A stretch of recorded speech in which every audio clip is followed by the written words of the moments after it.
고금소총과 야담. 5천 명을 거느린 장길산. 장길산은 조선 숙종 임금 시절에 활동한 유명한 도적이었습니다. 홍길동이나 임꺽정에 비하면 그리 유명하지 않았는데 그 이유는 그의 활동 무대가 주로 평안도나 함경도 같은 변방이었기 때문입니다. 1697년 숙종실록에는 장길산에 대해 극악한 도적 장길산이 여러 지역을 오가며 그를 따르는 무리가 매우 많으며 10년이 넘도록 아직 잡히지 않았다라는 식으로 매우 간략하게 서술하고 있습니다.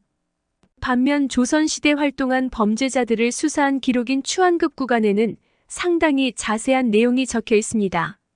장길산은 지금의 함경북도 경흥도 호부 남쪽의 서술하나 평안북도 벽동군의 해천동에서 활동했다고 합니다.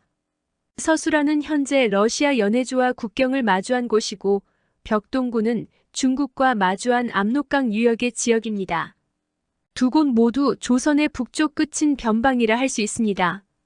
그리고 추한급 구간에는 장길산이 거느린 무리의 규모를 가리켜 유마기 5천 보병천여라고 기록했습니다. 글자 그대로 해석하면 5천 필의 말과 천여 명의 보병이 있었다는 뜻입니다. 그런데 한자기에는 단순히 말을 탄다는 뜻 이외의 말을 타고 싸우는 군사인 기병이라는 뜻도 있으니 말을 탄 병사 5천 명과 걸어다니며 싸우는 보병 천여 명이 있었다라고 해석해야 자연스럽지 않을까요? 그렇다 해도 의문은 남습니다. 5천 필이나 되는 말을 타고 다닐 병사가 과연 장길산에게 있었을까 하는 점입니다. 장길산이 활동했던 곳은 조선의 북쪽 끝인 함경도이고 함경도는 청나라와 국경이 맞닿은 곳이라서 조선인 이외에도 중국인 중에서 범죄를 저지르고 조선으로 도망쳐 오거나 혹은 청나라와 조선 국경을 넘나드는 자도 많았을 것입니다. 아울러 함경도는 조선 초기부터 뛰어난 기병의 산지였는데 장길산이 활동하던 숙종 시절에는 조선 각지에서 흉년과 기근이 계속되어 군사 중에서도 탈영하는 자가 많았습니다. 그러니 먹고 살기 위해 장길산의 수하로 들어가 노략질을 일삼은 것은 아니었을까요? 한 가지 대담한 추리를 더 해볼 수도 있습니다. 조선 후기의 학자인 이익은 그의 책인 성호사설에 장길산이 본래 제인 출신의 광대라고 적었습니다. 제인은 곧 조선시대의 천민인 백정과 같은 집단이었습니다. 그런데 조선의 백정은 북쪽에서 내려온 몽골족과 여진족 같은 기마민족의 후손이었습니다. 그렇다면 장길산도 북방 기마민족의 후손이고 그런 출신과 성장 환경 때문에 5천 명이나 되는 많은 기마병을 거느리면서 조정의 체포에 맞서 10년 동안이나 싸우며 끝내 잡히지 않은 채 한때 나라를 뒤엎으려는 반란 세력과 손을 잡을 만큼 위세를 떨친 것이었을지도 모릅니다. 물론 이 경우 한 가지 의문점이 생깁니다. 장길산에게 정말로 5천 명이나 되는 기마병이 있었다고 한다면 왜 그는 반란에 적극적으로 가담하여 조선을 멸망시키지 않고 오히려 함경도 국경을 넘어 중국 청나라로 도망을 쳤을까요? 가능성은 두 가지입니다. 첫째, 장길산이 거느린 병력의 수가 실제로는 5천 명보다 적었는지 모릅니다. 둘째, 장길산의 무리가 단일 명령 체계로 단합되고 잘 조직된 것이 아니라 먹고 살기 위한 방편으로 모인 자들의 무리여서 장길산이 그들을 이끌고 한양으로 쳐들어가는 일이 애초부터 불가능했을 수도 있습니다. 여하튼 상당한 규모의 기병을 거느린 대도적이 조선시대에 활동했다는 점만큼은 무척 놀랍습니다. 온 나라를 공포에 떨게 한 도적 임꺽정의 무리조차 60여 명에 불과했습니다. 그런데 장길산은 80배나 많은 군대를 거느렸다고 하니 임꺽정과는 비교도 할 수 없을 만큼 강력한 도적이 바로 장길산이었다고 할 수 있습니다. 용을 삼킨 아버지. 조선시대의 한강 남쪽 지역, 그러니까 강남에 심효자라는 사람이 살고 있었습니다. 그는 이름처럼 부모에 대한 효도를 충실히 하여 이웃들로부터 효자라는 칭송을 받았습니다. 그래서 심씨 성을 가진 효자라는 뜻의 심효자라고 불렸습니다. 비록 집은 가난했지만 그런 와중에도 심효자는 늙은 아버지를 지극정성으로 섬겼습니다. 그러던 어느 날 큰 비가 강남에 온종일 퍼붓듯이 내렸는데 심효자가 사는 집의 마당에 웬 작은 고깃덩이 하나가 떨어졌습니다.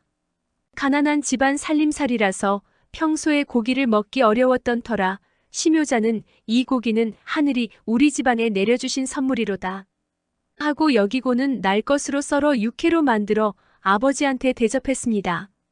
한데 어찌된 일인지 심효자의 아버지는 고기를 먹은 뒤로 갑자기 몸이 아파서 이부자리에 눕는 신세가 되었습니다. 심효자는 의원들을 불러오고 약을 마련해서 아버지를 치료하려 했으나 어떤 약이나 의원도 아버지를 낫게 하지 못했습니다. 더욱 괴로운 것은 심효자의 아버지가 청포로 만든 묵이 아니면 어떤 음식도 먹지 못했다는 점입니다. 아버지의 병 때문에 심효자가 매일같이 걱정하고 지낸 지 6개월이 되었을 때 중국 스촨성에서 온 어느 장사꾼이 심효자의 집을 방문했습니다. 그는 심효자의 아버지가 앓는 원인 불명의 병에 대한 소문을 들었는지 심효자를 찾아가서 내가 당신 아버지의 병을 사겠소. 그러면 당신의 아버지는 다시 건강해질 것이오. 하고 말했습니다. 병을 산다는 말이 다소 믿기지 않았지만 아버지의 병을 고치는 일이 급했던 터라 심효자는 장사꾼에게 아버지의 병을 팔겠다는 계약서를 써주었습니다. 계약이 맺어지자 장사꾼은 갖고 있던 은으로 된 작은 상자를 열더니 그 안에서 붉은 가루약을 꺼내어 끓는 물에 탄 다음 심효자한테 이걸 아버지한테 마시게 하시오. 하고 말했습니다. 장사꾼이 준 탕약을 받아서 아버지한테 들여 마시게 하자 심효자의 아버지는 그릇에 벌레 한 마리를 토해냈습니다. 장사꾼은 은으로 만든 젓가락으로 그 벌레를 집어서 은 상자 속에 넣고 비단으로 잘 싸서 자기 보따리 속에 넣어두었습니다. 한편 심효자의 아버지는 벌레를 토해낸 뒤부터 고통이 말끔히 사라지면서 몸이 정상적으로 돌아왔고 음식도 골고루 먹으면서 건강을 되찾았습니다. 심효자는 장사꾼한테 내 아버지의 병을 치료해 주어서 감사하오. 하고 인사를 했습니다. 장사꾼은 오히려 나야말로 당신한테서 귀중한 물건을 받게 되니 그 보답으로 내가 가진 재물을 드리겠소라면서 심효자한테 수많은 비단과 옥을 수레 하나에 가득 실어서 주었습니다. 장사꾼은 심효자에게 보여줄 것이 있으니 나를 따라오시오. 하고 말하면서 그를 남쪽 바닷가로 데려갔습니다. 두 사람이 바닷가 백사장에 돗자리를 펴고 앉아 있자 바닷물 속에서 아름다운 미녀 한 명이 바다에서 올라와 백사장으로 걸어오더니 장사꾼의 앞에서 걸음을 멈추었습니다. 그녀를 본 장사꾼은 기쁘게 웃으면서 자신이 가진 은 상자를 열고 그 안에 든 벌레를 꺼냈습니다. 그러자 벌레가 작은 용으로 변하더니 바닷속으로 들어갔습니다. 용이 들어가는 것을 본 미녀는 왕께서 저한테 평생 당신을 따르라고 하셨습니다. 라고 말했고 장사꾼은 웃으면서 거래가 성사되었다고 했습니다. 곁에서 지켜보던 심효자가 어찌된 영문이냐고 묻자 장사꾼은 이렇게 대답했습니다. 저 벌레는 본래 갓 태어난 용인데 비를 내리다가 당신의 집에 떨어졌고 당신 아버지가 그것을 삼키는 바람에 병에 걸렸던 것이오. 당신이 아버지한테 먹인 고깃덩이는 어린 용이 자신을 보호하기 위해 만든 일종의 갑옷이었소. 바닷속 용궁에서는 어린 왕자가 없어졌다며 난리가 일어났는데 내가 그 왕자를 데려가 보내줬으니 남쪽의 바다를 다스리는 용왕이 보답으로 나한테 미녀를 보내준 것이오. 그는 신통한 도수를 부리는 용녀이니 금은 보화보다 낫소. 내가 당신한테 재물을 준 것은 이런 기회를 당신이 나한테 주었기 때문이오. 말을 마친 장사꾼은 미녀를 데리고 중국으로 돌아갔습니다. 심효자도 집으로 돌아와 장사꾼이 준 비단과 옥을 팔아 부자가 되어 늙은 아버지를 잘 모시고 행복하게 살았다고 합니다. 힘센 도적 이경래. 정조 시절 강원도 양양에서 이경래라는 도적이 패거리를 모아 기세를 떨치며 조정에 큰 근심이 되자 정조는 구담을 선정관에 임명하고는 섣불리 군사를 동원하지 말고 암행을 하라는 지시를 내리며 이경래를 체포하도록 지시했습니다. 왕의 명령을 받고 물러난 구담은 강도들을 체포하는데 능숙하다고 알려진 포교 변시진과 하루에 300리를 달릴 정도로 빠른 발을 가진 남완석 등 2명의 뛰어난 인재를 거느리고 이경래 체포에 나섰습니다. 일행을 데리고 양양에 도착한 구담은 이경래에 관한 정보를 확보하기 위해서 산 위로 올라가 장막을 열고 술과 고기를 푼 다음 지방 관아의 아전과 양반들을 불러서 잔치를 열었습니다. 그러면서 구담은 자신을 찾아온 사람 중에 유독 풍채와 말솜씨가 뛰어난 별감을 눈여겨보았습니다. 어느 날 밤 그와 함께 술잔을 기울이던 구담은 갑자기 칼을 뽑아들고 별감의 가슴에 겨누었습니다. 그러고는 자신의 신분과 목적을 밝히면서 양양에서 유명한 도적인 이경래가 지금은 왜 모습이 보이지 않는지, 혹시 별감이 그와 내통하고 있는 것은 아닌지, 이경래의 위치를 안다면 지금 어디 있는지 고하라고 추궁했습니다. 구담의 기세에 눌린 별감은 아는 대로 이경래에 관한 정보를 털어놓았습니다. 자신은 이경래와 한패는 아니지만 친하게 지내는 관계이고 이경래는 얼마 전까지 양양 읍내에 머물다가 한양에서 자신을 잡으러 선정관 일행이 온다는 소식을 듣고는 황급히 금강산으로 도망쳐 숨어 지낸다는 것이었습니다. 이와 더불어 별감은 이경래의 용모와 특징 등 세세한 정보까지 다 넘겨주었습니다.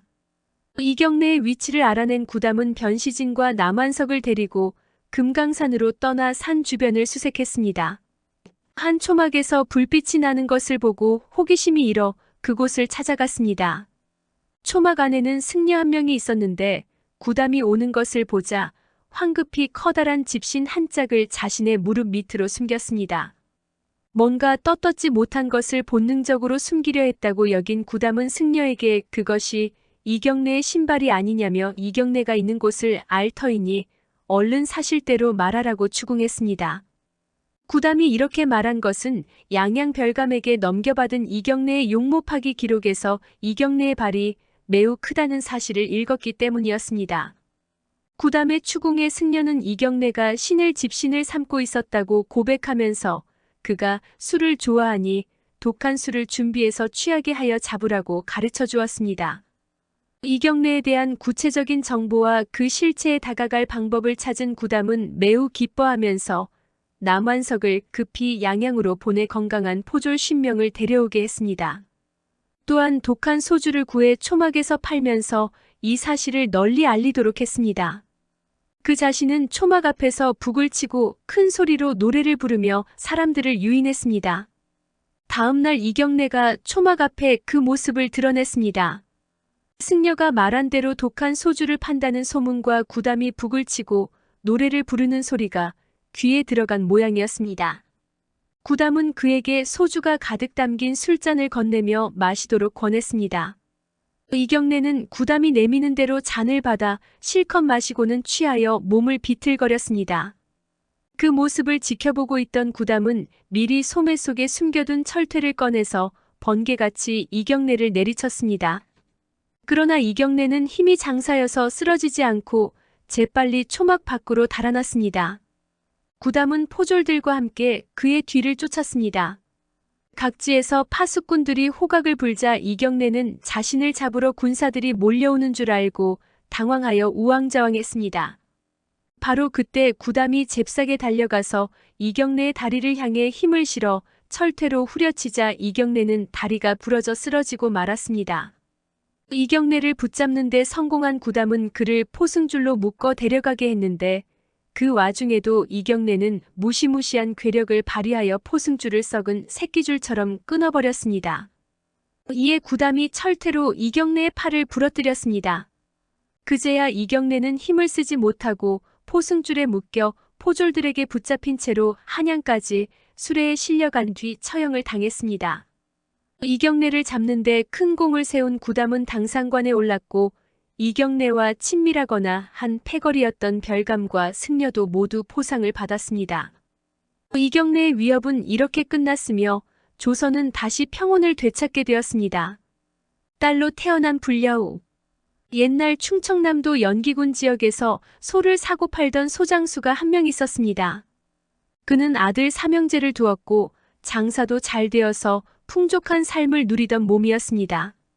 다만 슬아의 딸이 없는 것을 안타깝게 여겼습니다. 그러던 어느 날 여우 고개에 세워진 사당으로 가서 제게 딸 하나만 주십시오 하고 기도를 올렸습니다. 그 이후 소장수의 아내는 아이를 가졌고 10달이 지나 딸을 낳았습니다. 아이는 자라면서 무척 아름다운 소녀가 되었고 소장수 부부는 그런 딸이 사랑스러웠습니다. 한데 딸이 자라면서부터 소장수의 집안에 이상한 일이 벌어졌습니다. 소장수가 키우는 소가 날마다 죽어나가는 바람에 집안 살림이 점차 기운 것입니다.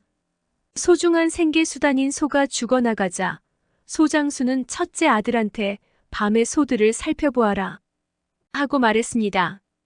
그 말을 듣고 첫째 아들이 밤중에 숨어서 소들을 몰래 지켜보는데 여동생이 소 한 마리한테 다가가서는 소의 항문 속으로 손을 불쑥 집어넣더니 피가 줄줄 흐르는 창자를 꺼내서 날 것 그대로 씹어먹는 것이었습니다. 당연히 소는 무릎을 꿇고 그 자리에서 죽어버렸습니다. 그 모습을 지켜보던 첫째 아들은 너무나 놀라 방으로 돌아와서도 정신을 차릴 수가 없었습니다. 날이 밝은 다음 날 소장수는 첫째 아들을 불러 어젯밤 무슨 일이 있었느냐 하고 묻자 첫째 아들은 아무 일 없이 그냥 소가 죽었습니다 하고 대답했습니다. 차마 여동생이 소의 창자를 꺼내 소를 죽였다는 말을 할 수가 없어서였습니다. 첫째 아들의 대답에 만족하지 못한 소장수는 둘째 아들을 불러 밤에 소들을 살펴보아라 하고 말했습니다. 하지만 둘째 아들 역시 여동생의 행동을 보고는 너무 놀라서 아버지한테 아무 일도 없었는데 그냥 소가 죽었습니다 하고 얼버무렸습니다. 이제 셋째 아들의 차례가 되었는데 여동생이 한 짓을 보고는 어떻게 할지 고민하다가 그만 집을 나가버렸습니다. 집을 떠난 셋째 아들은 정처 없이 걷다가 바닷가에 도착했습니다. 바다를 보자 감정이 울컥해서 그만 슬프게 울었습니다. 그러자 바다가 갈라지면서 길이 열렸습니다. 셋째 아들은 차라리 세상을 떠나 바닷속으로 들어가자는 심산으로 길을 걸어갔습니다. 그가 향한 곳에는 용궁이 있었고 그곳에는 남쪽 바다를 다스리는 용왕이 살았습니다. 용왕은 셋째 아들을 반갑게 맞아주며 너의 딱한 처지를 안다. 여기서 나와 함께 살자 하고 말했습니다. 셋째 아들은 용왕의 환대를 받으며 몇 년 동안 용궁에서 편안하게 살았습니다. 세월이 흐르자 자기가 버리고 온 집안 사정이 궁금해서 이제 고향으로 돌아갈까 합니다. 하고 말했습니다.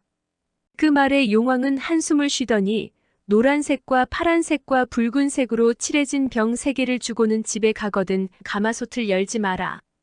하고 당부했습니다. 용왕으로부터 받은 병 3개를 가지고 셋째 아들이 고향에 돌아와 보니 집에는 아무도 없었습니다. 어떻게 된 일인지 영문을 알 수 없던 셋째 아들은 다 허물어진 집을 이리저리 둘러보다가 가마솥을 발견했습니다.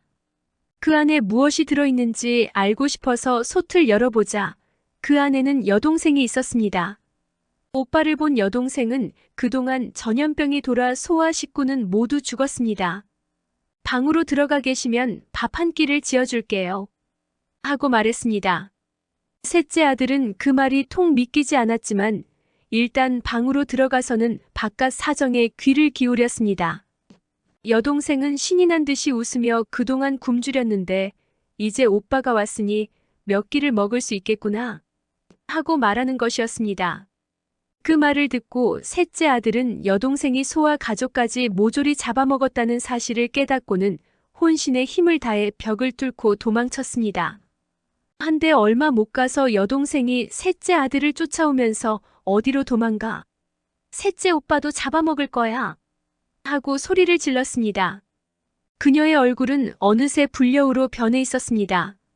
혼비백산한 셋째 아들이 도망치면서 불려우를 향해 파란 병과 노란 병과 붉은 병을 차례대로 던지자 강과 숲과 불이 생겼지만 불려우는 끈질기게 쫓아왔습니다.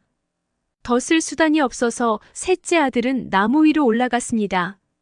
나무 아래까지 쫓아온 불려우는 셋째 아들을 노려보며 거기로 올라가봤자 소용없다 하고 비웃고는 구렁이로 둔갑해서 나무 위로 기어 올라가려 했습니다. 그때 갑자기 하늘에서 구렁이한테 벼락이 떨어져 둔갑한 불려우는 죽고 말았습니다. 그 이상한 경험을 한 셋째 아들은 나그네가 되어 세상을 떠돌아다녔습니다. 여기서 한 가지 궁금증이 듭니다. 소장수가 딸을 달라고 빌었던 사당의 정체는 무엇이었을까요? 아마 그 사당에서 섬기는 신이 불려오여서 그런 일이 벌어진 듯합니다. 만약 선량한 신을 섬기는 사당이었다면 소장수의 집안에 사람을 잡아먹는 사악한 요괴인 불려우를 태어나게 하지는 않았을 테니까요. 덕유산 도둑 이광성 1671년 현종실록 기사를 보면 경상남도 금산 출신의 도둑 이광성을 처형했다는 내용이 실려 있습니다. 도둑이라고는 하지만 이광성은 일반적인 도적과는 다른 점이 많았습니다. 우선 그는 처음부터 도적질을 일삼던 자가 아니라 지방 수령을 도와 관리인 좌수라는 벼슬까지 한 사람이었습니다. 그를 따르던 자 중에는 조선의 지방 교육기관인 향교에 다니던 학생인 교생 출신이었던 우명침과 일종의 군인인 장관을 지내고 있던 김영일이란 사람도 있었습니다. 공무원과 지식인들이 도적 집단을 만들었던 것입니다. 아무튼 이광성은 자신의 동생인 이문성과 이두성 및 우명침과 김영일 등 50여 명을 모아서 함께 도적질을 일삼았는데 패거리한테 사람을 죽이는 것은 잘못된 일이다. 결코 사람을 죽이지 말아라는 명령을 내렸다고 합니다.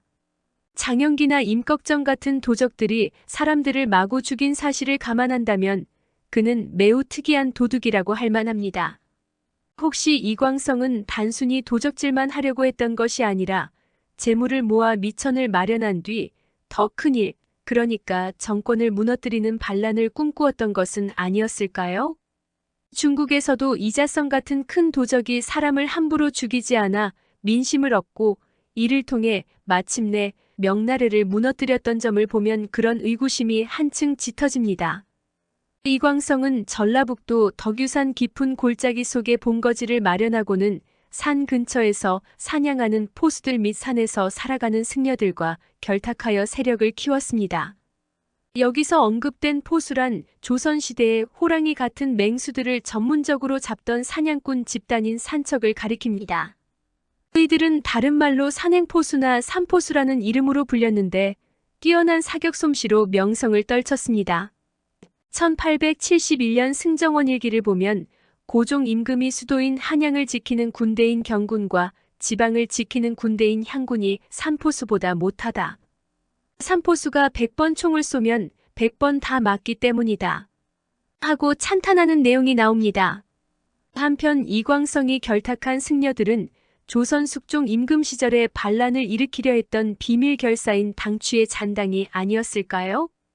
그러지 않고서야 부처를 섬기는 승려들이 도적들과 한편이 되겠다고 할 리가 없지 않은가요? 아무튼 이광성은 무리를 이끌고 현재 전라북도의 용담면에 보관된 무기와 무주 적상산성의 서창에 있는 곡식을 빼앗으려 했습니다. 평범한 도적이라면 민가의 재물만 빼앗으려 했을 텐데 국가기관에 보관된 무기를 탈취하려 했다는 점에서 이광성은 아무래도 일반 도둑과는 다른 뜻을 품었던 듯합니다.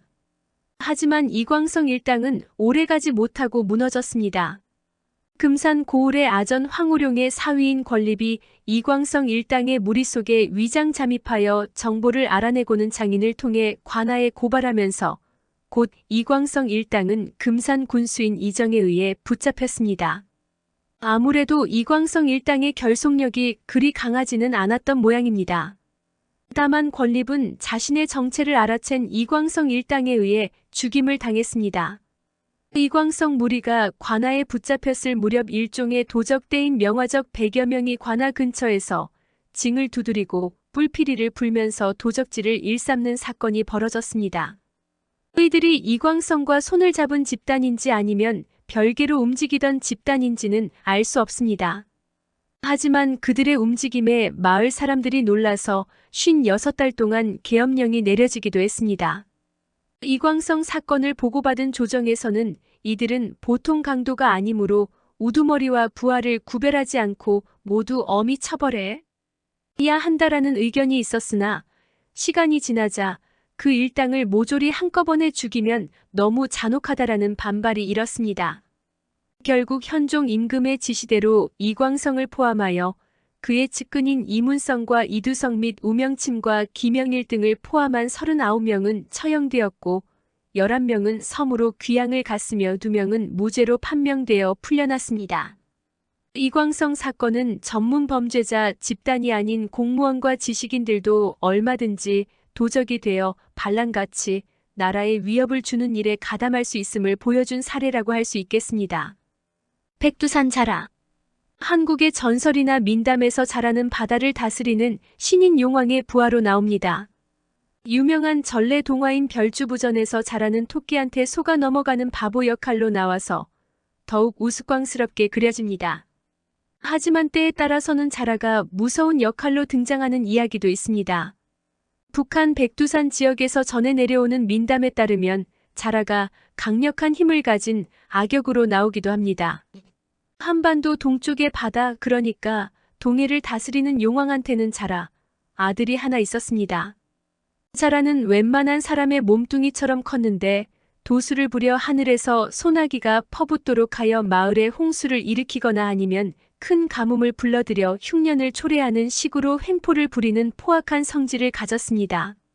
이 자라는 원래 바다에서 살다가 백두산의 천지로 옮겨와서 살았는데 아마 포악한 성질을 견디다 못한 동에 용궁에서 천지로 쫓아낸 것이라고 다들 추측했습니다. 자라의 횡포를 보다 못한 인간 세상의 왕은 여러 차례 용감한 장군을 보내 죽이려 했지만 자라의 힘과 도술에 죽임을 당하기 일쑤였습니다. 왕은 나라 전체에 누구든지 백두산 천지의 자라를 죽이면 벼슬과 보물을 상으로 주겠다라는 포고문을 붙였으나 오랜 시간이 지나도록 자라를 두려워하여 응하는 자가 없었습니다.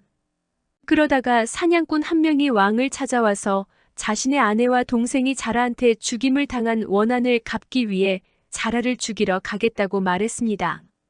왕은 사냥꾼의 말을 듣고 기뻐하며 나라 안에서 가장 질기고 튼튼한 밧줄을 주며 이것으로 자라를 붙잡으라고 말했습니다. 밧줄을 받아든 사냥꾼은 어린 아들과 함께 백두산 천지로 떠났습니다.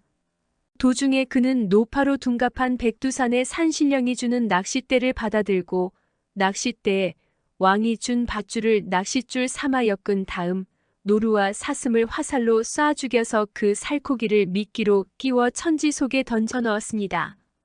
하지만 어찌된 일인지 엿새가 지나도록 자라는 도무지 미끼를 물 생각을 하지 않았습니다. 사냥꾼은 화가 났지만 자라가 나오지 않으니 방도가 없었습니다. 천지 속으로 수영을 해서 들어간다 할지라도 자라는 물짐승이라 상대할 수 없을 것이 뻔했습니다. 이때 사냥꾼의 어린 아들이 아무래도 천지에 자라는 짐승이 아니라 사람을 먹나 봅니다.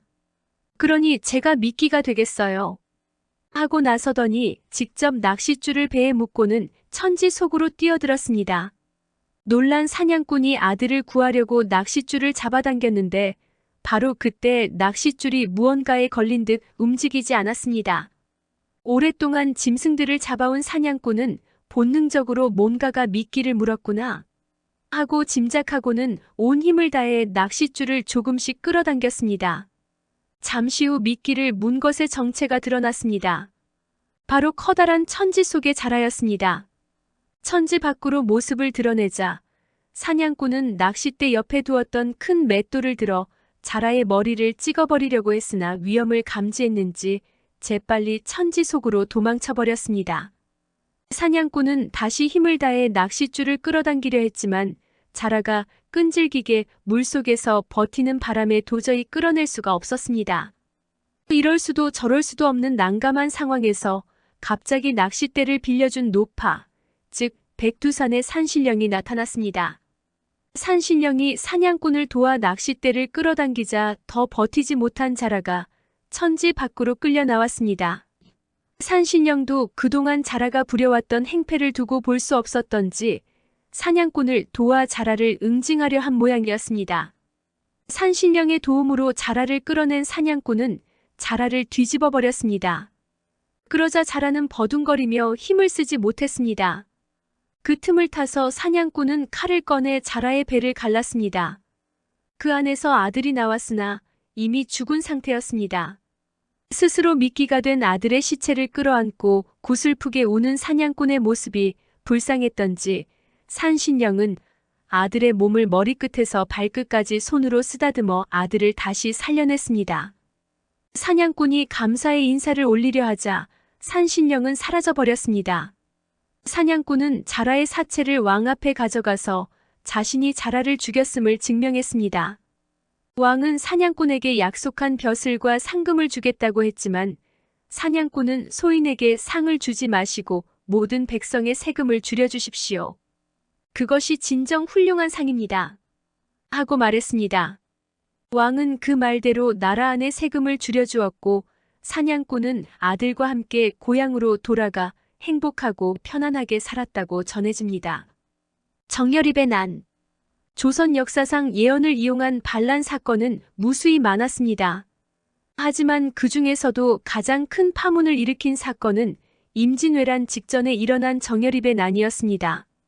이름난 학자인 율곡 이이의 제자였던 정열입은 정육품 벼슬인 역사 기록을 담당한 직책을 맡으며 조정에서 장래가 촉망되는 젊은 관리였습니다. 그러나 율곡을 비판한 일 때문에 선조와 조정 대신들의 미움을 사서 벼슬을 버리고 고향인 전라북도 전주로 돌아갔습니다. 이때 정열입은 이상한 행동을 보였습니다.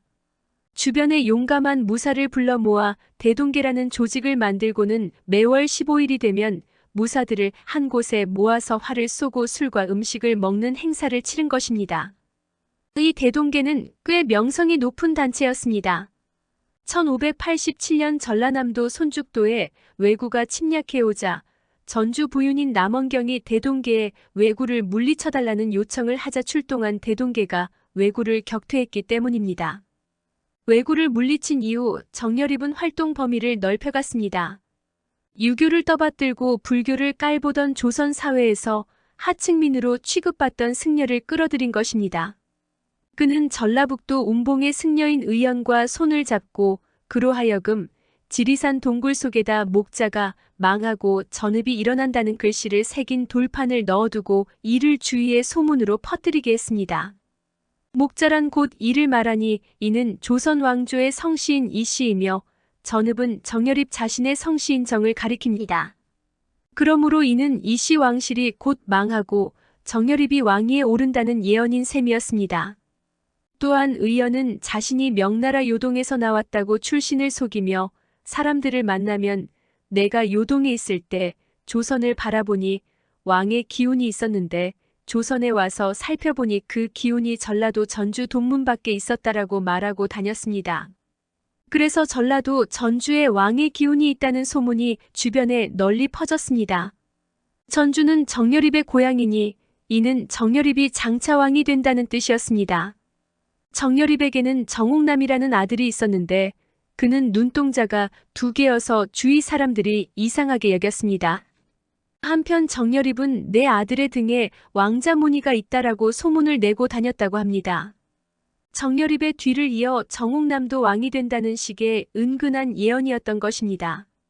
그런가 하면 충청남도 계룡산에 절인 개태사의 터가 나중에 정씨가 세울 나라의 수도가 된다라는 소문이 조선 개국 이래로 계속 나돌아다녔는데 정열입은 의연과 함께 개태사를 찾아가서 그 벽에 무자년과 기축년의 좋은 운수가 열릴 테니 태평성세를 이루는 일이 무엇이 어려운가 하고 시를 쓰기도 했습니다.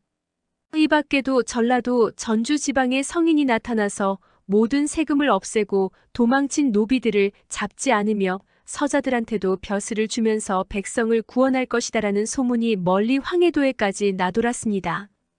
이 역시 정열입 일당이 일부러 퍼뜨린 예언이었습니다. 그 무렵 정열입을 따르는 사람은 무사와 승려 및 불량배에 이르기까지 그 수가 매우 많았는데 남자와 여자가 번잡하게 섞여서 보는 사람들이 무척 이상하게 여겼다고 합니다. 조선시대에는 남녀가 유별하여 평소 엄격하게 분리되어 살았는데 남자와 여자가 한데 모여 왁자지껄하게 지내는 모습은 비정상적으로 보였을 터였습니다. 훗날 천주교가 조선에 들어와서 박해를 받은 이유 중 하나도 남녀유별의 사회 풍토를 거스르고 남녀가 한데 모여 미사를 치르는 등 일종의 풍기문란을 일삼는 집단으로 여겨졌기 때문이었습니다. 세력을 불린 정열입은 겨울이 되어 강에 얼음이 얼면 거느린 무리를 무장시키고 재빨리 한양을 습격하여 궁궐을 점령하려는 계획을 세웠습니다. 하지만 그 전에 황해도 9월산의 승려인 의염이 관하에 고발하여 정열입의 음모가 발각되고 맙니다. 원래 의염은 정열입과 한패였다가 반란이 실패하면 죽을 것을 두려워하여 관아에 알린 것입니다. 정열입은 아들 정옥남과 함께 진안의 죽도로 도망갔다가 칼로 목을 찔러 자결했고 정옥남은 살아남아서 한양으로 끌려와 고문을 받다가 죽었습니다. 그 밖에도 정열입의 반란과 연루되어 목숨을 잃은 사람이 무려 1000여 명에 이르렀습니다. 반란은 실패했으나 조선 왕조를 뒤엎으려 했던 정열입은 죽은 이후에도 사람들에게 깊은 인상을 남겼습니다. 일설에 의하면 조선시대에 유행한 예언서인 정감록이 말하는 구세주인 정도령이 바로 정열입에서 유래했다고 합니다. 괴물 강철이. 한국의 민담에는 강철이라는 괴물이 등장합니다. 강철이는 사실 용의 한 종류에 속하는데 강철이가 지나가면 바람이 불어오고 우박이 쏟아져 각종 과일과 꽃이 떨어지거나 시들어 남아나지 않는다고 합니다. 강철이 관련 이야기 중 첫 번째는 이렇게 시작됩니다. 충청도 공주 계룡산 사찰에 용이 나타났다는 소문이 퍼지자 혹시 용을 볼 수 있을까 하는 기대감에 절로 몰려드는 사람이 어찌나 많았던지 절의 문이 부서질 정도였다고 합니다. 그때 마침 지역을 순찰하던 병마절도사가 절에 사람들이 바글바글 들끓는 모습을 보고 절의 승려를 불러서 왜 저렇게 사람이 몰려드느냐고 물었습니다. 이에 그 승려가 이렇게 대답했습니다. 며칠 전에 비와 바람이 크게 불었는데 마치 소나 말처럼 생겼지만 전혀 보지 못한 기이한 짐승 한 마리가 하늘에서 우물가로 떨어졌습니다. 혹시 사람들이 보고서 건드렸다가 무슨 문제라도 생길까봐 풀로 덮어두었는데 이틀이 지난 후에 구름과 안개가 그 짐승을 덮어버리더니 갑자기 사라졌습니다. 두 번째 이야기는 이희재라는 사람의 입을 빌려서 전하고 있습니다. 강원도 철원 지역에 거센 바람이 불고 우박이 내렸는데 이러한 자연재해를 두고 백성들은 강철이가 연못 속에 있어서 벌어진 일이라고 수군거렸습니다. 이에 강원도의 철원과 평강과 김화 세 고을의 사또가 연못에 있는 강철이를 없애기로 하고 사람들을 불러서 불타는 장작을 연못 속에 던져 넣자 잠시 후 연못이 뜨겁게 끓어오르더니 웬 망아지 같은 짐승 한 마리가 연못에서 뛰쳐나왔습니다. 이때 구름과 안개가 망아지를 감싸더니 곧바로 허공 속으로 사라져버렸고 이내 하늘에서 우박이 떨어졌다고 합니다. 이처럼 강철이는 용이라기보다는 소나 말처럼 생겼습니다. 그런 모습의 동물을 과연 용이라고 볼 수 있을지 의문이긴 하나 용과 말 사이에서 태어나는 기린 같은 괴물을 떠올려 본다면 넓은 범주에서 용의 일종으로 생각할 수도 있을 듯합니다. 한편 박지원의 열하일기에서는 강철이가 뜨거운 열기로 인해 가뭄을 불러오는 일종의 화룡이며 화룡은 사악한 용인데 나타날 때는 구름과 비가 없는 상황에서 번개와 천둥을 동반한다고 합니다. 한 예로 청나라 걸륭황제가 다스리던 해인 계해년 3월 중국 산해관 어양 지역에 화룡 한 마리가 나타나자 갑자기 따뜻한 날씨가 한여름처럼 무더워졌다는 것입니다. 화룡이 나타난 근처 백리 안쪽 지역은 펄펄 끓는 뜨거운 열기로 가득 차서 수많은 사람과 동물이 죽어나갔다고 합니다. 오늘날도 무더위가 심해지면 그 고통을 이기지 못하고 사람과 동물이 죽었다는 뉴스가 들려오는데 옛날에도 똑같았던 모양입니다. 화룡이 나타난 부근의 물과 나무와 흙과 돌은 용의 열기에 타버렸으며 샘물과 우물도 끌어올랐다고 합니다. 또한 소와 말 같은 가축의 털과 뼈도 타버렸으며 물고기마저 화룡의 열기 때문에 타 죽어서 언덕처럼 그 서체가 쌓였다고 전해집니다. 밖으로 나가면 더워서 집안에 틀어박힌 사람도 많았는데 그래도 더위가 가시지 않아 잠시도 쉬지 않고 부채질을 해야 할 정도였다니 얼마나 더웠는지 짐작이 갑니다. 무더위로 인한 참상을 보다 못한 걸륭황제는 얼음을 가득 실은 수레 수천 대를 산해관 밖으로 내보내어 열기를 진정시키려 했습니다. 그러자 얼음의 차가운 기온을 견디지 못했는지 화룡이 커다란 천둥 소리를 울리고 바람을 일으키면서 열흘 만에 떠나갔다고 합니다. 화룡이 떠나갈 때 수많은 사람이 집 밖으로 나와서 그 모습을 지켜보았습니다. 화룡의 모습은 그 뿔이 동쪽 하늘의 구름을 가리고 발톱이 서쪽 하늘의 구름을 가렸으며 뿔과 발톱의 사이가 최소한 1, 2 이상이 될 정도로 거대했다고 합니다. 또한 입으로는 불을 토해냈고 몸에 난 비늘마다 번개로 번뜩였다고 전해집니다. 그런가 하면 강원도 강릉 지역에는 강철이의 일종으로 보이는 독특한 괴물에 얽힌 이야기가 전해집니다. 강릉의 가뭄이 무척 심해서 고을 사또와 주민들이 농사를 망칠까봐 걱정을 했는데 하루는 하늘에 먹구름이 뒤덮이며 비가 올 듯하다가 관아의 남쪽 부근에서 갑자기 이상한 기운이 일어나며 먹구름이 사라져버렸습니다. 그 모습을 지켜본 사또는 이상한 기운이 나타난 곳을 찾아갔습니다. 그곳은 관아의 남쪽 논 가운데에 있는 웬 무덤이었습니다. 사또는 인근 주민들을 불러 무덤에 묻힌 사람이 누구냐고 물었습니다. 주민들은 어제 거지 하나가 와서 밥을 먹다가 저녁 때 보니까 죽어있기에 무덤을 만들어서 묻어주었습니다. 하고 대답했습니다. 이에 사또는 무덤을 파헤쳐보라고 지시했습니다. 무덤 속에는 머리는 사람인데 몸 아래가 용처럼 생긴 괴물이 있었습니다. 사또는 그 괴물의 시체를 다른 곳에 묻게 한 다음 정성껏 제사를 지내어 혼을 위로했습니다. 그러자 다음부터 가뭄이 들지 않고 비가 내려 농사가 잘 되었다고 합니다. 괴물의 몸 아래가 용의 꼬리와 같다고 하여 강릉 사람들은 괴물을 묻은 곳을 용꼬리 바위라고 불렀습니다. 강릉의 민담에 나온 괴물의 정체는 강철이의 일종인 듯합니다. 강철이가 강릉에 나타나서 가뭄이 지속되었지만 죽은 강철이의 영혼을 사람들이 제사를 지내서 달래주자 그 보답으로 가뭄을 거두고 비가 오게 해준 것이 아니었을까요? 구세주 미륵불. 자고로 나라가 망하는 단계에 이르거나 혹은 세기말의 분위기가 되면 곳곳에서 이제 곧 세상이 끝나는 종말이 온다. 나를 믿고 따르는 자들만 살아남는다. 하고 외치는 사이비 종교인들이 판치기 마련입니다. 한국에서도 고려와 조선시대에 종말을 주장하는 예언자들이 존재했습니다. 고려의 역사를 기록한 문헌에 의하면 고려 우왕 무렵인 1382년 이금이라는 예언자가 나타났다고 합니다. 이금은 현재 경상남도 고성 출신인데 자신이 일종의 구세주인 미륵불이라고 주장하면서 백성을 상대로 이런 말을 퍼뜨렸습니다. 나는 미륵불이며 불교의 창시자인 석가모니를 이 땅에 나타나게 할 수 있다. 나 이외에 다른 신들한테 기도를 하거나 제사를 지내는 자나 말과 소와 고기를 먹는 자, 또는 재물을 남한테 나누어 주지 않는 자는 모두 죽을 것이다. 만일 내 말을 믿지 않는다면 3월의 해와 달이 모두 사라져버릴 것이다. 이금의 선전을 그대로 믿은 많은 백성이 그에게 쌀과 비단과 금과 은을 바쳤습니다. 소와 말의 고기를 먹지 않고 자신이 가진 재물을 남한테 나눠주었습니다.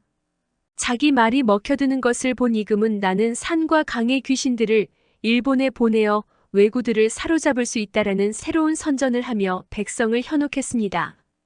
이금의 주장을 가장 잘 믿은 이는 무당들이었는데 그들은 이제까지 자신들이 섬기던 성황당과 사당에 모신 신의를 철거하고 이금을 부처같이 섬기며 그한테 복을 빌었습니다.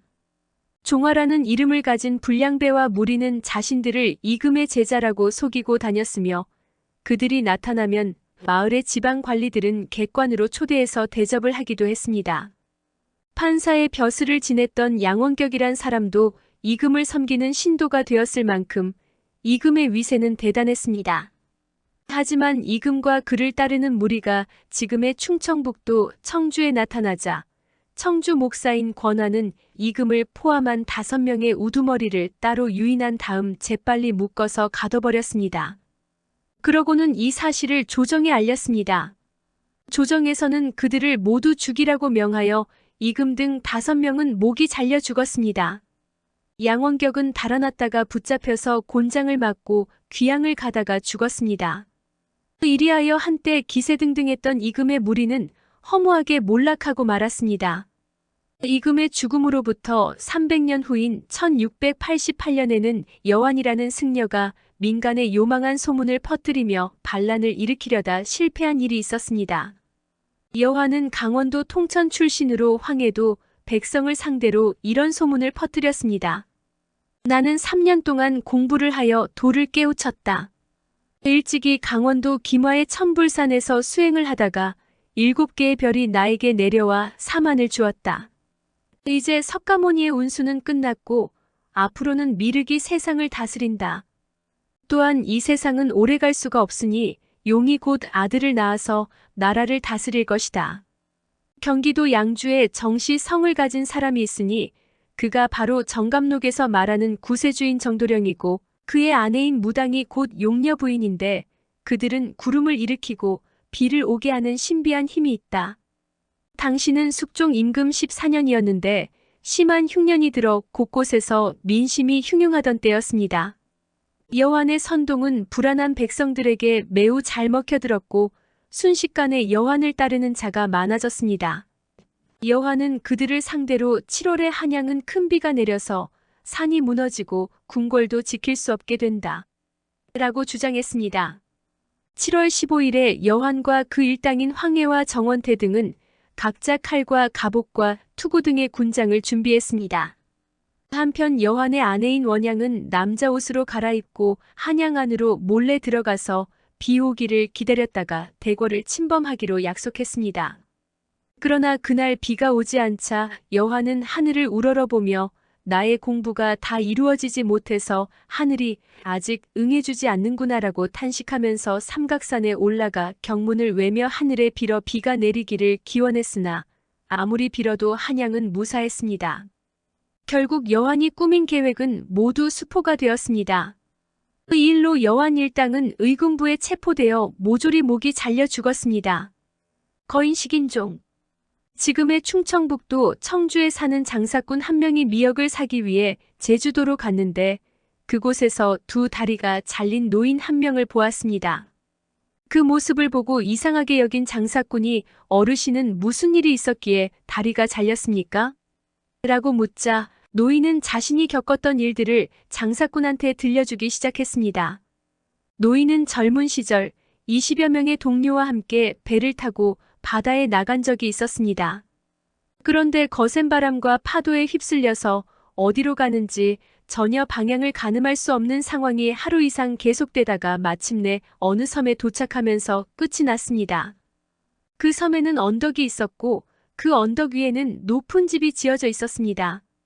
마침 바람과 파도에 시달린 터라 노인 일행은 지치고 목이 말라 혹시 저 집에 들어가면 주인이 우리를 친절하게 맞아주고 마실 물과 먹을 음식을 주지 않을까 하는 기대를 품고 그 집을 향해 걸어갔습니다.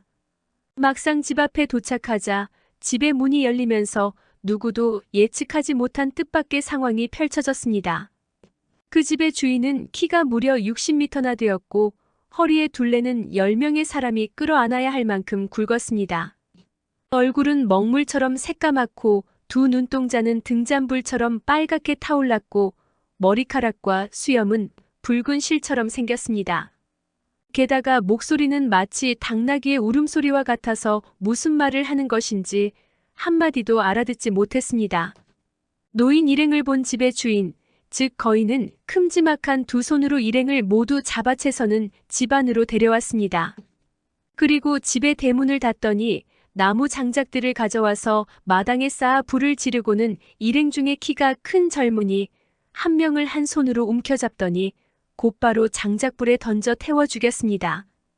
그런 다음 젊은이의 시체를 잡아서 입으로 가져가더니 개걸스럽게 먹어치웠습니다.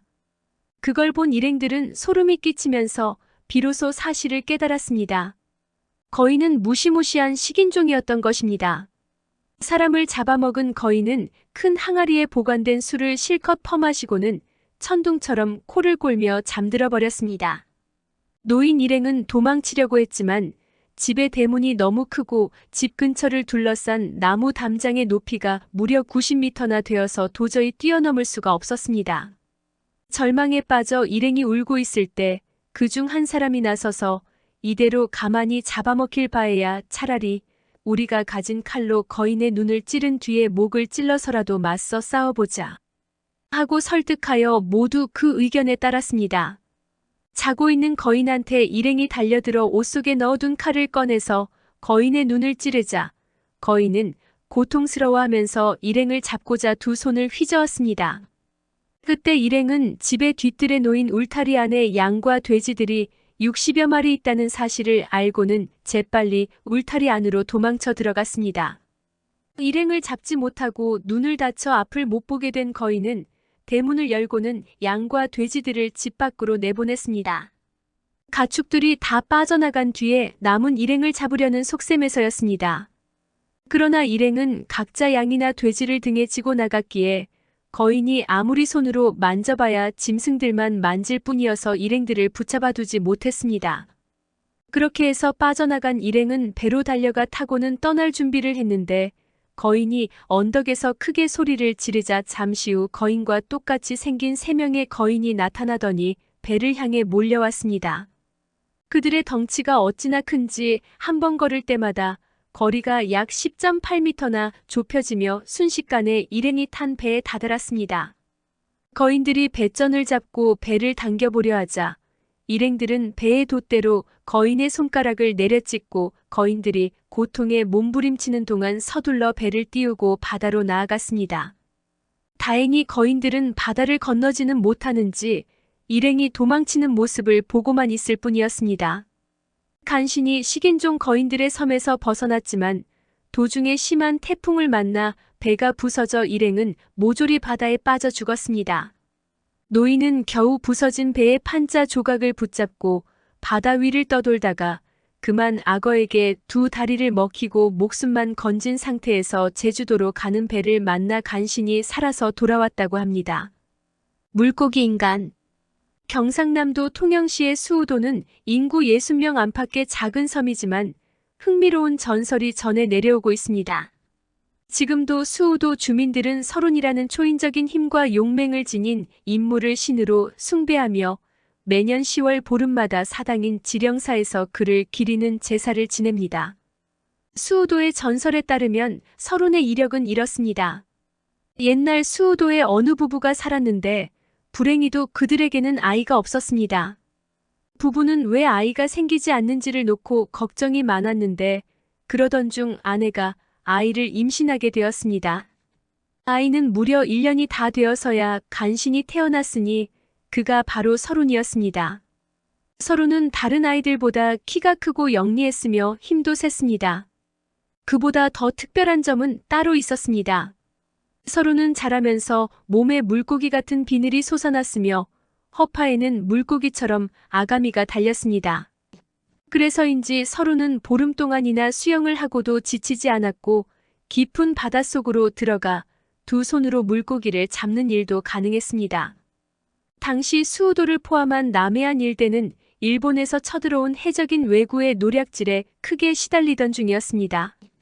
수우도에도 왜구가 쳐들어왔는데 어느새 청년으로 자라난 서론은 고향 사람들을 괴롭히고 생선과 쌀 등을 마구 빼앗아가는 왜구를 보고 크게 화가 나서 그들을 응징하기로 마음먹었습니다. 수우도의 은박산에 올라간 서론은 왜구들을 태운 해적선을 보고는 가지고 간 부채를 꺼내서 그들을 향해 슬슬 흔들었습니다. 그러자 놀라운 일이 벌어졌습니다. 조용한 바다에 갑자기 거센 태풍이 불어 해적선이 죄다 바다 밑으로 가라앉아 버린 것입니다. 제 아무리 사나운 왜구라고 해도 미친 듯이 불어 닥치는 태풍을 당해낼 도리는 없었습니다. 이 덕분에 남해안 일대에는 태풍을 두려워하여 한동안 왜구가 나타나지 않았고 주민들은 아무런 걱정 없이 고기잡이에 몰두하며 평화로운 나날을 즐길 수 있었습니다. 이 모든 것이 서론 덕분이어서 수우도 주민들은 서론을 가리켜 장군이라고 부르며 그의 힘과 용기를 칭송했습니다. 그런데 얼마 후 한양의 조정에 이상한 소문이 퍼졌습니다. 지금 수우도에는 사람인지 물고기인지 모를 서론이라는 괴물이 나타나서 섬 주민들을 괴롭히고 있다. 그 때문에 주민들이 고기잡이를 할 수가 없어 살기가 무척이나 어려우니 나라에서 군대를 보내 하루빨리 서론을 토벌해야 한다. 헛소문을 퍼뜨린 장본인이 서론에게 앙심을 품은 왜구들인지 아니면 서론의 힘을 두려워한 나쁜 관리들인지는 알 수 없습니다. 좌우지간 조정에서는 서론을 모함하는 헛소문을 그대로 믿어서 호주 판관이라는 관리한테 많은 수의 관군을 보내 서론을 죽이거나 붙잡아 들이도록 명령했습니다. 하지만 아무리 관군이 많고 훈련이 잘 되었다 한들 서론을 상대로는 전혀 힘을 쓰지 못했습니다. 왜구들한테 그랬던 것처럼 서론이 부채를 흔들면 무시무시한 태풍이 불어 닥쳐 관군과 배를 침몰시켜버리니 계속 관군을 보내봤자 모조리 바닷속으로 가라앉아 물고기의 밥이 될 뿐이었습니다. 관군을 실컷 농락한 서론은 호주 판관이 머무는 관하로 쳐들어가 판관을 힘으로 제압한 다음 그의 아내를 납치해 달아났습니다. 이는 판관이 자신이나 다른 백성을 해치지 못하도록 인질로 삼기 위해서였습니다. 하지만 판관의 아내는 무서운 여자였습니다. 그녀는 마음속으로 서론을 미개한 도적놈이라고 업신여기면서도 겉으로는 서론을 향해 판관은 아내도 못 지킨 못난 남편이니 저는 이제부터 장군님을 섬기겠습니다라고 아양을 떨어 서론의 호감을 산 뒤 급기야 서론과 지내며 2명의 아이까지 낳았습니다. 이렇게 되자 서론은 경계심을 완전히 풀어버렸고 그 틈을 노려 판관의 아내는 장군님한테도 약점이 있는지 궁금해요. 하고 집요하게 물어본 끝에 서론으로부터 목을 자르고 거기에 메밀가루를 뿌리면 나는 죽게 된다우라는 대답을 듣게 되었습니다. 서론의 약점을 파악한 판관의 아내는 서론이 깊은 잠에 빠진 사이 먼저 2아이를 통나무로 만든 배에 실어 바다로 띄워보냈습니다. 그러고는 몰래 관군에게 자신과 서론의 위치를 알려서 그들을 불러들였습니다. 들이닥친 관군이 서론의 목을 칼로 베자 그 목이 다시 몸과 붙으려 했습니다. 이때 판관의 아내가 메밀가루를 뿌리자 목이 몸과 붙지 못하여 서론은 죽고 말았습니다.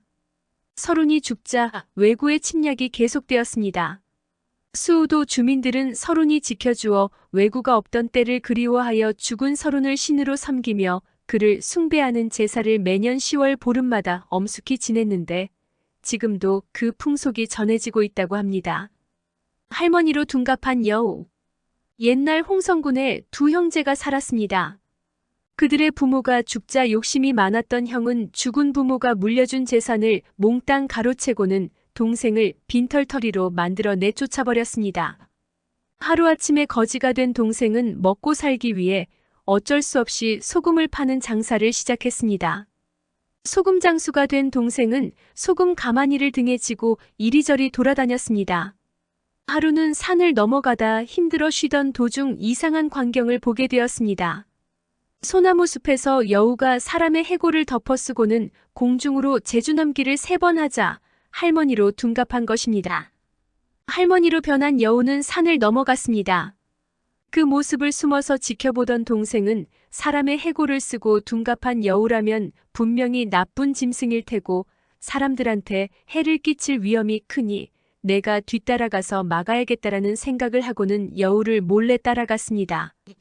할머니로 둔갑한 여우는 산을 넘어 큰 마을로 가더니 부잣집으로 들어갔습니다. 그 집안 사람들은 여우를 보더니 외할머니가 오셨다 라고 외치며 몰려나와 반갑게 인사를 올리면서 안방으로 안내했습니다. 그때 여우를 따라온 소금장수가 나서서 사람들한테 나는 먼 곳에서 온 소금장수인데 배가 고프니 식사나 한 끼 차려주십시오라고 부탁하여 잘 얻어먹고는 대접을 잘 받았으니 그 답례로 제주넘기를 보여드리겠습니다라고 말하며 집안 사람들을 모두 마당으로 모이게 했습니다. 그러고는 마당에 멍석을 깔고 제주를 넘다가 곧바로 손에 들고 있던 막대기를 들어 할머니로 둔갑한 여우를 내리쳐 죽여버렸습니다. 매우 놀란 집안 사람들한테 소금장수는 저 시체를 잘 보시오라고 말했습니다. 잠시 후 할머니의 시체는 온몸이 붉은 털로 뒤덮인 불려우로 변했습니다. 알고 보니 불려우가 덮어쓴 해골은 그 부잣집의 진짜 외할머니였습니다. 외손자의 결혼식을 보러 산을 넘던 할머니는 도중에 불려우의 습격을 당했고 외할머니를 잡아먹은 불려우는 할머니의 해골을 머리에 덮어쓰고는 부잣집 외할머니로 둔갑했던 것입니다. 자초지종을 알게 된 부잣집 사람들은 외할머니의 원수를 갚아준 소금장수에게 감사의 뜻으로 많은 돈을 주었습니다. 소금장수는 그 돈을 가지고 많은 땅을 사고 큰 집을 지은 뒤 행복하게 살았습니다. 그런데 소금장수로 가난하게 살던 동생이 갑자기 부자가 되었다는 소문을 듣고 질투가 난 형이 동생의 집으로 달려와 이게 어찌 된 일이냐 하며 연유를 물었습니다. 이에 동생은 사실대로 대답했습니다. 그러자 욕심이 많은 형은 자신도 동생처럼 소금 가마니를 지고 산으로 가서 지나가는 할머니를 쫓아 부잣집으로 들어간 다음 척 할머니는 둔갑한 불려우다 하고 소리치고는 막대기로 때려 죽였습니다. 하지만 그 할머니는 둔갑한 불려우가 아니라 진짜 사람이었고 살인죄를 저지른 형은 분노한 부잣집 사람들한테 몰매를 맞아 죽고 말았습니다. 형이 죽었다는 소식을 듣고 달려온 동생은 시체를 거두어 잘 묻어주고는 형의 남은 가족을 보살피며 살았다고 전해집니다.